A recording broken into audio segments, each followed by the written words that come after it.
Au palais de Buckingham, le silence s'est abattu lorsque le roi Charles a ouvert le testament final de la reine Élisabeth II. Ce qui avait commencé comme un moment familial privé s'est transformé en un séisme royal. Le nom de Diana a réapparu. Camilla a été marginalisée et des secrets enfouis depuis longtemps ont refait surface avec fracas. Les derniers mots de la reine n'ont pas seulement fait écho.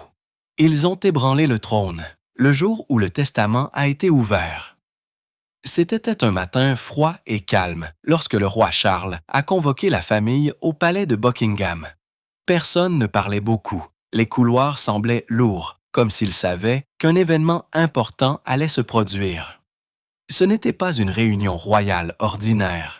C'était le jour où ils allaient ouvrir le testament final de la reine Élisabeth II, son dernier message privé à la famille qu'elle avait dirigée pendant plus de 70 ans. Ils se sont réunis dans le salon. Des assistants se tenaient silencieusement derrière les portes closes. On pouvait sentir la tension monter. Certains membres de la famille royale étaient assis droits et crispés. D'autres remuaient nerveusement. Parce qu'il ne s'agissait pas de bijoux ou de domaines, il s'agissait de ce que la reine pensait vraiment et des secrets qu'elle avait pu emporter dans sa tombe. Le roi a ouvert l'enveloppe, scellée d'une main lente et délibérée. Le document à l'intérieur n'était pas long, mais ses mots pesaient plus que de l'or. « Ceci est le testament final de Sa Majesté », a déclaré Charles, sa voix basse. Selon une source, on aurait pu entendre une mouche voler. Personne n'a bougé. C'était comme si la reine était toujours dans la pièce et observait. Chaque ligne était chargée de sens. Des rumeurs circulaient depuis des mois selon lesquelles la reine avait laissé des surprises. Le moment était devenu et il allait bouleverser le monde royal. Et puis est venu le choc. Un nom qu'il ne s'attendait plus jamais à entendre. Elle se souvenait de Diana, le poids, des derniers mots d'une reine. Au moment où les mots de la reine Élisabeth concernant Diana ont été lus, tout a changé. Pendant des décennies, la monarchie avait essayé d'aller de l'avant, mais le testament de la reine les a ramenés au cœur de la douleur la plus profonde de la famille royale. Ce n'était pas un testament typique. Il ne s'agissait pas de château ou de couronne. Il s'agissait de loyauté, de mémoire et de vérité. La reine était restée silencieuse en public sur beaucoup de choses, mais en privé, elle a dit ce qu'elle n'avait jamais pu dire auparavant. Elle n'a pas seulement mentionné Diana, elle l'a honorée. Elle l'a appelée la mère d'un futur roi et a écrit que son esprit continue de vivre dans le cœur du peuple. Certains dans la pièce ont baissé les yeux, d'autres ont jeté un coup d'œil à Camilla, mais personne n'a osé parler. Une source proche du palais a révélé qu'il y avait des choses dans ce testament que même Charles n'avait jamais vues auparavant. Et quand il les a lues, c'était comme si la pièce s'était ouverte. Le message de la reine semblait clair. Diana n'était jamais vraiment partie. Dans le cœur du public, et peut-être même dans celui de la reine, Diana était toujours celle que le monde admirait. Ce n'était pas seulement personnel, cela avait un poids historique. Et ce n'était pas encore fini. Parce qu'ensuite est venue la partie qui a fait retenir son souffle à tout le monde. Le moment où le nom de Diana a été officiellement inscrit dans l'héritage royal. L'ombre de Diana dans le testament. Personne ne s'attendait à ce qui allait suivre. Alors que le roi Charles continuait sa lecture, un souffle court silencieux a parcouru la pièce. La reine avait écrit une section entière sur la princesse Diana. Pendant des années, son nom avait été évité derrière les murs du palais. Trop douloureux, trop compliqué, trop puissant. Mais la voilà, présente dans les derniers mots de la reine, gravée à jamais dans l'histoire royale. La reine n'a pas écrit avec émotion, mais le message était clair et fort. Elle a qualifié Diana de femme d'une grâce inégalée et de lumière du peuple. Puis est venue la phrase qui a frappé tout le monde. L'histoire se souviendra peut-être des reines, mais le peuple n'oubliera jamais Diana. Cette phrase a traversé la pièce comme un glaçon. Même les courtisans les plus aguerris semblaient stupéfaits. Et puis est venu le moment qui a tout changé. La reine a admis que Diana avait été une figure représentant l'avenir et que sa place dans le cœur du public avait été sous-estimée par la firme. C'était subtil, mais puissant. La reine n'honorait pas seulement Diana. Elle corrigeait l'histoire. Pendant des années, beaucoup ont cru que la reine Élisabeth était restée distante de l'histoire de Diana. Mais ce testament a montré autre chose. Une reconnaissance silencieuse, peut-être même des excuses tardives. C'était comme si elle voulait que le monde sache qu'elle n'avait pas oublié Diana, a déclaré une source du palais. Et à sa manière, elle lui rendait la couronne qu'elle n'avait jamais portée. L'ambiance a changé. Certains membres de la famille royale ont baissé la tête. D'autres se sont figés, incertains de ce que cela signifiait. Les mots de la reine ne se contentaient pas de se souvenir de Diana. Ils ont ravivé sa présence. Et personne ne l'a plus ressentie que la femme assise tranquillement sur le côté, impassible, comme si le temps était revenu en arrière. Le malaise silencieux de Camilla. Camilla n'a pas bronché, mais ceux qui l'ont vue ont dit qu'elle était devenue pâle. La reine l'avait à peine mentionnée dans le testament, quelques lignes polies, rien de plus. Mais comparé à ce qui avait été dit sur Diana, c'était clair. Le message était là entre les lignes. Pendant des décennies, Camilla avait suivi une ligne de conduite prudente, se transformant de maîtresse royale en reine consort. Elle avait travaillé dur pour gagner le cœur du public. Et après des années de silence, elle était finalement montée sur le devant de la scène aux côtés du roi Charles. Mais, en quelques voices phrases, le testament de la reine Élisabeth a rappelé à tout le monde qui était venu avant elle et qui comptait encore plus. Elle n'a pas pleuré, a déclaré un initié, mais elle ressemblait à quelqu'un qui venait d'entendre le passé revenir à la vie. Camilla avait passé sa vie à essayer d'effacer l'ombre de Diana. Maintenant, elle était de revenue plus grande que jamais, bénie par la reine elle-même. Ce n'était pas bruyant. Il n'était pas nécessaire que ça le soit. Son silence disait tout. La pièce est restée tendue. Des chuchotements ont commencé. William a baissé les yeux. Harry a regardé droit devant lui. Et Charles n'a pas pu cacher l'expression dans ses yeux, car la partie suivante allait frapper encore plus fort. Il ne s'agissait pas seulement des femmes, il s'agissait de leurs fils. La réaction émotionnelle de William et Harry. Au moment où le nom de Diana a résonné dans la pièce, les deux princes se sont figés. Pour le prince William, ce fut un flot de souvenirs. Les mots de la reine ressemblaient à un hommage tardif non seulement à sa mère, mais aussi à la douleur qu'elle portait et à l'amour qu'elle donnait. Un témoin a déclaré que son visage s'était crispé, les yeux brillants. Il n'a pas parlé, mais on pouvait le voir dans son expression. Il ne s'agissait pas seulement d'affaires royales, c'était personnel. Mais pour le prince Harry, c'était quelque chose de complètement différent. On rapporte qu'il s'est effondré. Les personnes présentes disent qu'il s'est penché en avant, les coudes surhassés sur les genoux, essayant de respirer. « On dirait qu'elle nous protège encore », a-t-il murmuré à personne en particulier. Cette citation sera plus tard répétée par un initié du palais et fera bientôt la une des journaux.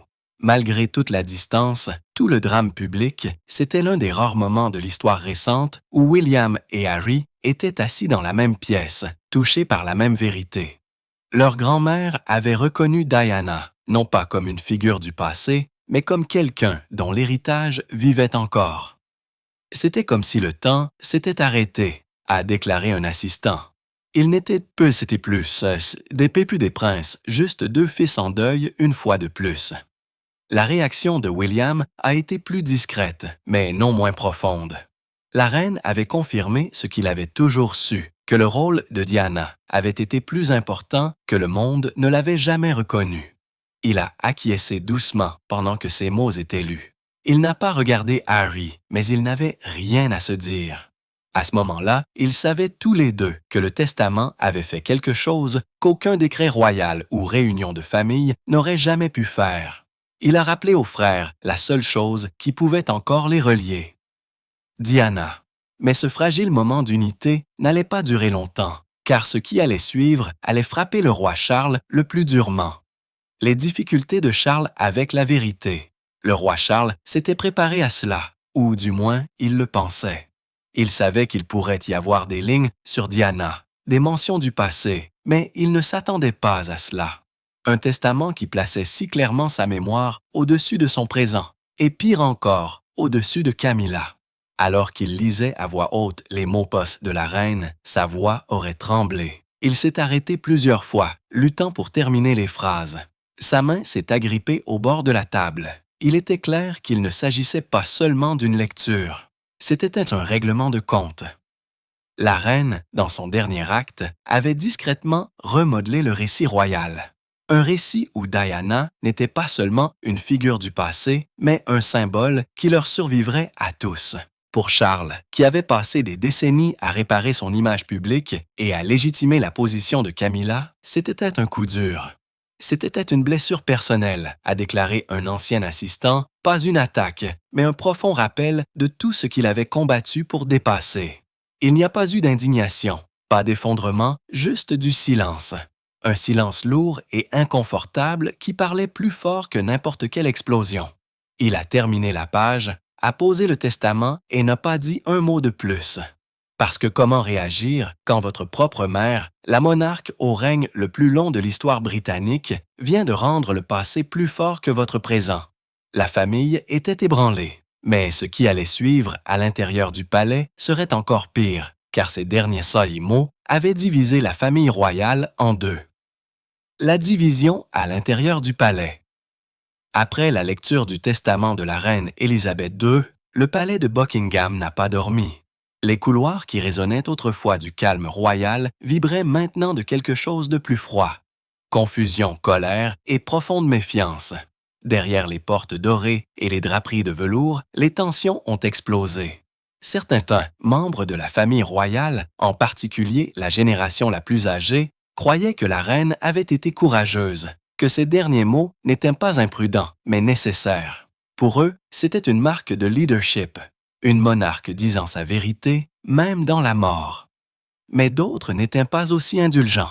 Ils y voyaient une étincelle qui pouvait réduire en cendres des décennies de construction d'images minutieuses, une étincelle qui menaçait tout ce que la monarchie avait combattu pour restaurer après la mort de Diana. Des réunions d'urgence ont eu lieu, certaines formelles, d'autres murmurées à huis clos. Les conseillers se sont efforcés de contenir les retombées émotionnelles, mais les dégâts étaient faits. Il ne s'agissait pas d'un malentendu, c'était un profond fossé. Un initié l'a parfaitement décrit. Ce n'étaient pas des cris, c'était pire, des conversations froides et acérées, des gens qui ne se regardaient pas dans les yeux. On pouvait sentir les lignes se dessiner. La tension était centrée sur Camilla. Ses proches étaient furieux. Ils croyaient que la reine l'avait humiliée, intentionnellement ou non, en la reconnaissant à peine dans le testament. Camilla avait soutenu Charles à travers les 6 scandales, la haine du public, la reconstruction. Elle avait souri malgré les chuchotements, gagné des éloges pour sa loyauté et s'était transformée en une reine consort respectée. Maintenant, en quelques lignes, ou plutôt dans le silence de son omission, tout cela semblait fragile. Elle est dévastée, a déclaré un ami proche. Pas en colère, juste profondément blessée. Et pourtant, tout le monde au palais ne le voyait pas de cette façon. Les jeunes membres de la famille royale, en particulier ceux qui étaient plus proches de William et Harry, avaient un point de vue différent. Pour eux, le testament de la reine n'était pas cruel. Il était honnête. Diana avait été gardée dans l'ombre trop longtemps. Son héritage avait été enterré sous des couches de formalité et de pardon. Maintenant, il était enfin mis en lumière. Un jeune membre de la famille royale aurait même déclaré « Nous disons toujours que nous voulons nous moderniser. Peut-être que c'est à cela que cela ressemble vraiment. Assumer le passé, ne pas le cacher. » L'atmosphère est devenue glaciale. Le personnel du palais a signalé un changement notable d'énergie. Là où il y avait autrefois un ordre calme, il y avait maintenant des regards de côté, des réunions écourtées, des disputes étouffées dans les couloirs, de longues alliances de confiance au sein de la firme semblant s'effriter du jour au lendemain. Et planant au-dessus de tout cela, il y avait le rôle de Camilla. Des assistants principaux ont admis, en privé, qu'il y avait de réelles craintes que le testament de la reine ait sapé sa position, pas légalement, mais publiquement. Et dans le monde royal, l'opinion publique est un pouvoir. Le testament a donné aux gens la permission de tout remettre en question, a déclaré un haut fonctionnaire de la cour. L'avenir de Camilla en tant que reine consort est assuré sur le papier, mais dans le cœur des gens, ce n'est plus si certain. La reine avait régné avec une retenue tranquille, mais dans la mort, ses mots ont créé un rugissement. Et alors que la tempête publique commençait à se lever à l'extérieur, il était clair que le palais n'était pas seulement ébranlé, il était divisé. Et pour une monarchie qui prospère grâce à l'unité, c'était une menace que personne ne pouvait ignorer. Répercussions publiques.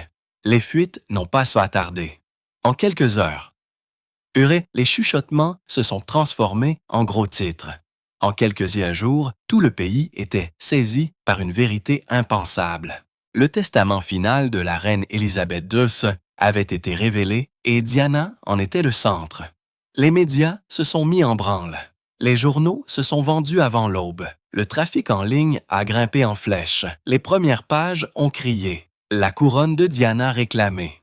Le dernier rebondissement de la reine est celui qui a le plus blessé le palais.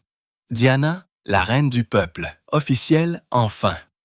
Le public a explosé. Des foules se sont rassemblées devant le palais de Buckingham comme en 1997, tenant des photos, allumant des bougies et déposant des fleurs fraîches pour Diana. Mais cette fois, ce n'était pas du chagrin, c'était une justification. De jeunes gens qui n'étaient même pas nés à la mort de Diana se sont soudainement connectés à son histoire. Ses photos, ses citations, son sourire. Ils ont inondé les médias sociaux. Un tweet viral disait « Je n'étais pas né quand Diana est morte, mais en lisant le testament de la reine, je comprends enfin pourquoi les gens ne l'ont jamais laissée partir. » Une autre personne se tenant devant les grilles a déclaré à un journaliste « Nous avons toujours su que Diana n'avait jamais été correctement honorée, mais maintenant, on a l'impression que même la reine l'a vue aussi. » La vague émotionnelle ne ressemblait à rien de ce qui avait été vu dans l'histoire royale récente. Mais pour Camilla, c'était dévastateur.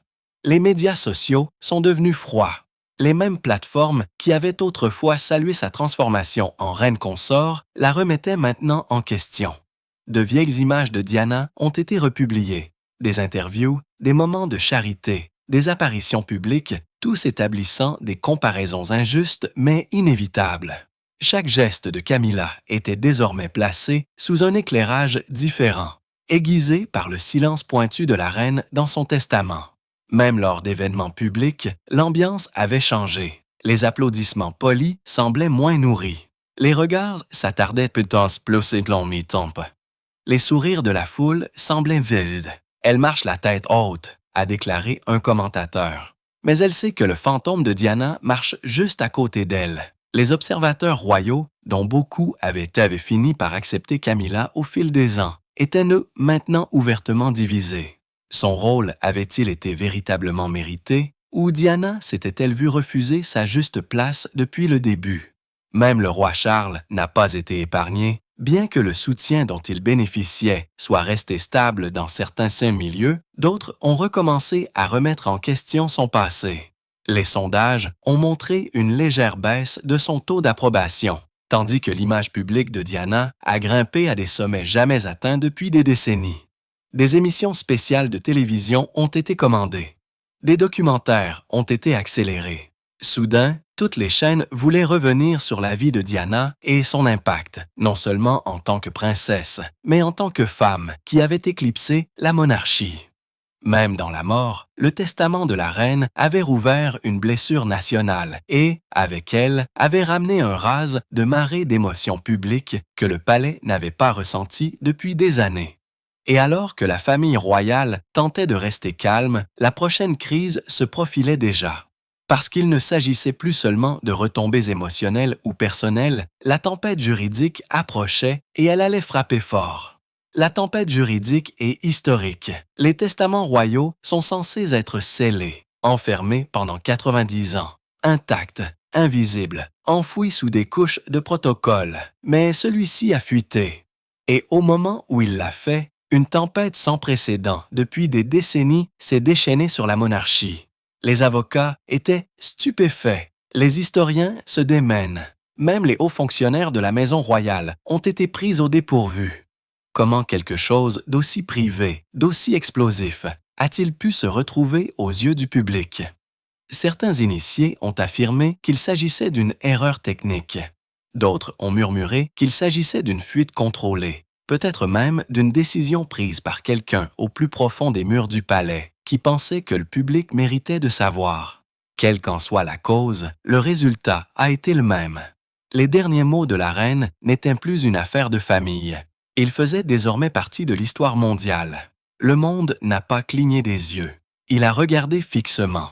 Des experts juridiques ont été appelés à des interviews urgentes pour débattre de la manière dont le testament avait été décelé. Mais au-delà de la violation elle-même, le véritable choc est venu de ce que la reine avait écrit. Pourquoi avait-elle choisi de parler si ouvertement et si audacieusement de la princesse Diana? Et plus important encore, était-ce son dernier acte de vérité? La reine avait-elle remis en question, dans la mort, l'histoire même que la monarchie avait tenté de protéger? Un conseiller juridique royal n'a pas mâché ses mots. Ce n'était pas illégal, mais c'était audacieux. Elle savait que cela allait ébranler la monarchie, et elle l'a fait quand même. Cette citation a envoyé des ondes de choc, car elle suggérait que la reine savait exactement ce qu'elle faisait. Elle ne se contentait pas de transmettre sa richesse. Elle réécrivait un héritage. Les historiens l'ont qualifié d'historique, non pas pour ses détails juridiques, mais pour son poids émotionnel et culturel. Diana, longtemps considérée comme l'étrangère, la figure tragique, avait maintenant tapuntennan, été officiellement reconnue non pas comme une victime, mais comme un pilier de l'héritage royal. Elle n'a pas seulement été commémorée, a déclaré un historien royal. Elle a été élevée. Les assistants du palais se sont efforcés de contrôler les dégâts. Les déclarations ont été retardées. Les apparitions publiques ont été reportées. Dans les coulisses, il y a eu des réunions discrètes et des appels frénétiques. Mais rien ne pouvait plus faire taire les mots de la reine. Et derrière tout ce bruit, de réelles conséquences commençaient à prendre forme. Des rumeurs au sein des cercles gouvernementaux suggéraient une révision discrète des protocoles relatifs aux testaments royaux. Devrait-il rester scellé si longtemps? Un monarque devrait-il être autorisé à dire des choses qui pourraient déstabiliser l'institution qu'il a passé sa vie à protéger? Les retombées n'étaient pas seulement émotionnelles, elles étaient constitutionnelles. Les lois pourraient être réexaminées, les traditions pourraient être modifiées, parce que cette fuite avait fait plus que révéler un testament. Elle avait ouvert une fenêtre sur l'esprit privé du monarque le plus secret du monde. Ce qui avait commencé comme une lecture tranquille des derniers mots d'une reine s'était transformé en un règlement de compte public. Une nation et une monarchie forcées de faire face à leur passé. Et au centre de tout cela se tenait le nom d'une femme. Un nom qui avait été réduit au silence et qui ne pourrait plus jamais être caché. Diana. Un héritage qui ne peut être effacé. En fin de compte, le testament final de la reine Élisabeth II était plus qu'un simple document juridique. Il ne s'agissait pas de propriété, il ne s'agissait pas de protocole, c'était un adieu, une confession et une correction tranquille mais puissante. Ces mots n'ont pas seulement clos un chapitre, ils ont rouvert toute une ère. Ils ont traversé des décennies de silence, des mariages brisés, des scandales publics et des réinventions royales. Et au centre de tout cela, ils ont ramené la princesse Diana au cœur de l'histoire royale. Ce n'était pas seulement de la nostalgie, c'était de la reconnaissance. La reine n'avait jamais parlé publiquement de Diana en termes émotionnels. Elle avait gardé ses distances, liées par le devoir. Mais maintenant, sans caméra, sans discours et sans gros titres à contrôler, elle a écrit ce que le monde avait toujours cru. Diana avait compté. Diana avait tout changé. Diana n'a jamais été oubliée. Pour le prince William et le prince Harry, ce fut un moment d'unité rare et tranquille. Deux frères, déchirés par des années de tension, étaient assis dans la même pièce et ressentaient la même douleur, le même amour. « Elle est toujours avec nous », aurait murmuré Harry. William n'a pas répondu avec des mots, mais ses yeux, a déclaré une source, ont tout dit. Pendant ces quelques minutes, peu importait qui vivait au palais et qui n'y vivait pas. Peu importait qui portait l'uniforme ou qui avait renoncé à ses titres. Ils n'étaient que deux fils pleurant leur mère une fois de plus.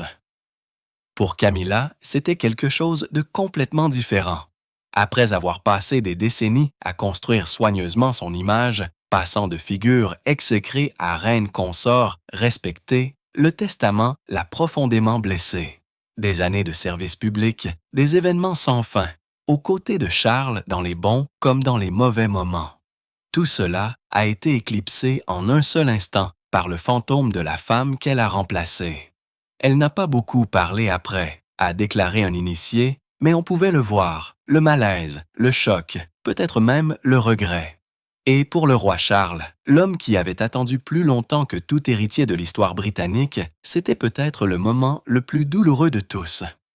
Alors qu'il tenait le papier dans ses mains, alors qu'il lisait ces mots à voix haute, la vérité est devenue claire. Le passé n'en avait pas fini avec lui.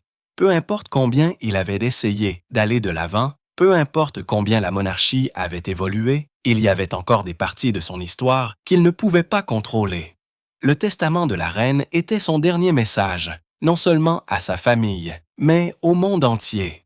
Un rappel que l'héritage ne se décide pas par les couronnes ou les titres.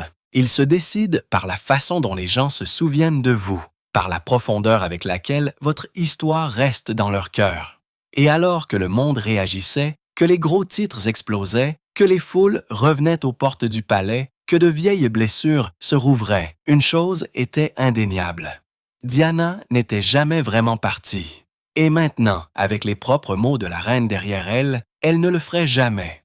Le palais de Buckingham a tremblé, non pas à cause d'un scandale, ni d'une rébellion, mais à cause de l'irrésistible vérité que le passé était revenu. Et il avait encore du pouvoir. La reine et ses partis, mais son dernier message a laissé une tempête dans son sillage. La mémoire de Diana ravivée, la couronne de Camilla remise en question et le roi Charles forcé d'affronter le passé. La monarchie peut survivre à ce coup, mais le palais de Buckingham ne sera plus jamais le même. Un testament change tout.